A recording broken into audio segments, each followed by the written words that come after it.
Salam persaudaraan terkait rencana Parluh 2017 oleh PPSHTPM 12-13 Maret tahun 2021. Saya menanggapi sebagai berikut. 1. P16 secara hukum sudah jelas menang secara mutlak, yaitu antara lain: A.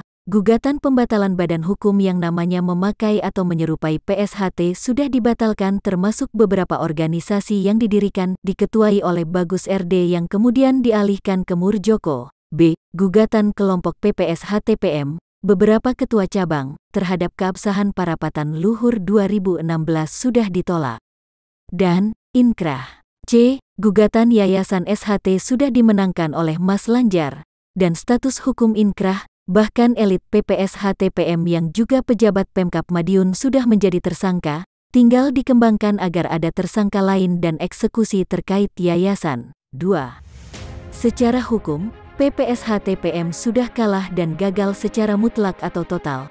Yang mereka lakukan sekarang hanyalah berusaha mencari kelemahan atau kesalahan dari kelompok P16 dengan membuat berbagai pelintiran, provokasi, pancingan, jebakan dengan tujuan: A. Mengulur waktu proses hukum yang berjalan. B. Mengalihkan perhatian atas proses hukum yang berjalan dan mencari celah untuk lolos dari jeratan hukum. C. Berupaya mempengaruhi di level arus bawah dan membuat kebingungan dengan tujuan untuk mengadu domba antar sesama warga. D. Menerapkan strategi tijitibeh, mati siji mati kabeh, sehingga akan menarik siapapun agar tenggelam bersamanya. Ibarat orang mau tenggelam, rumput pun akan diraihnya, padahal jelas tidak bisa membantu agar tidak tenggelam. E. Berupaya menciptakan kesan bahwa pendukung P16 adalah kelompok yang tidak tertib dan tidak taat hukum, sehingga hal ini akan dieksploitasi agar dapat menjadi keuntungan bagi mereka dalam menghadapi berbagai kasus hukum dan upaya mendapat legitimasi dari Muspida. F. Berbagai upaya provokasi yang dilakukan oleh tim lawyer Punjer yang diviralkan via medsos menunjukkan ketidakprofesionalan dan rasa frustasi mereka. Seharusnya lawyer dapat memberikan edukasi hukum. Banyak lawyer hitam melakukan hal-hal yang kontradiktif untuk menutupi kelemahan dan kegagalannya karena sudah terlanjur menerima uang dan biar tetap menerima uang dan dianggap masih kerja keras.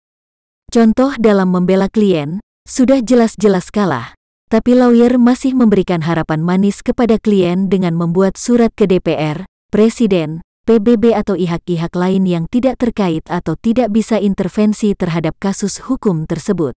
B. Potensi pelanggaran jika Parluh dilakukan 12-13 Maret. 1. Melanggar ADART sendiri. Karena dalam ADART P17 tahun 2017, disebutkan Parapatan Luhur diadakan 5 tahun sekali, berarti seharusnya dilaksanakan pada 2022. 2. Melanggar surat kesepakatan yang diinisiasi oleh Danrem Madiun bahwa Padepokan Agung Madiun dalam status quo sampai ada putusan inkrah. Apalagi sekarang putusan sudah inkrah dimenangkan PSHT kepengurusan Kang Mas Taufik. 3. Melakukan tindak pidana karena memakai Padepokan Agung Madiun tanpa seizin ketua Yayasan SHT yaitu Mas Lanjar. 4. Tidak mentaati instruksi Mendagri nomor 5 tahun 2021 tanggal 4 Maret tahun 2021 tentang pemberlakuan PPPKM Mikro di seluruh Indonesia yang menyebutkan Madiun Raya menjadi daerah prioritas. Poin 1F.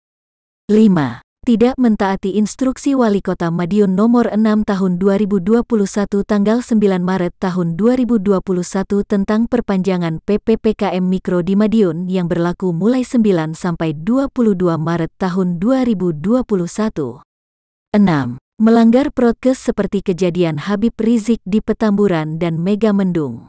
Beberapa orang menjadi tersangka, bahkan 2 Kapolda dicopot. 4. Saran dan tindakan untuk warga PSHT dimanapun berada. A. Tidak terpengaruh dan terpancing dengan apapun permainan kelompok Punjer. B. Berikan pemahaman dan meningkatkan budaya literasi dalam menyaring setiap informasi yang diterima melalui media sosial. C. Adakan sosialisasi hukum dan organisasi dengan mendatangkan pengurus pusat. D. Pengurus pusat dan pengurus cabang membuat surat himbauan agar tidak ada pengerahan massa untuk datang ke Padepokan Agung Madiun pada tanggal 12-13 Maret, karena berpotensi melanggar prokes dan PPPKM yang berlaku pada saat itu. Jika ditemukan pelanggaran dari pihak P16, hal ini akan dieksploitasi besar-besaran oleh Punjer. Ini yang mereka inginkan. Mencermati pelaksanaan Parluh tanggal 12-13 Maret, ajukan keberatan dan pengaduan melalui jalur hukum. Focal point Punjer adalah tim lawyernya yang aktif melakukan pelintiran, provokasi di media sosial yang notabene mereka pernah melakukan hal serupa saat kejadian di Uinsa. Proses hukum masih berjalan dan terlibat politik praktis. Bisa di-share ulang video-video mereka, biar masyarakat bisa menilai sendiri. Salam persaudaraan, PSHT Jaya.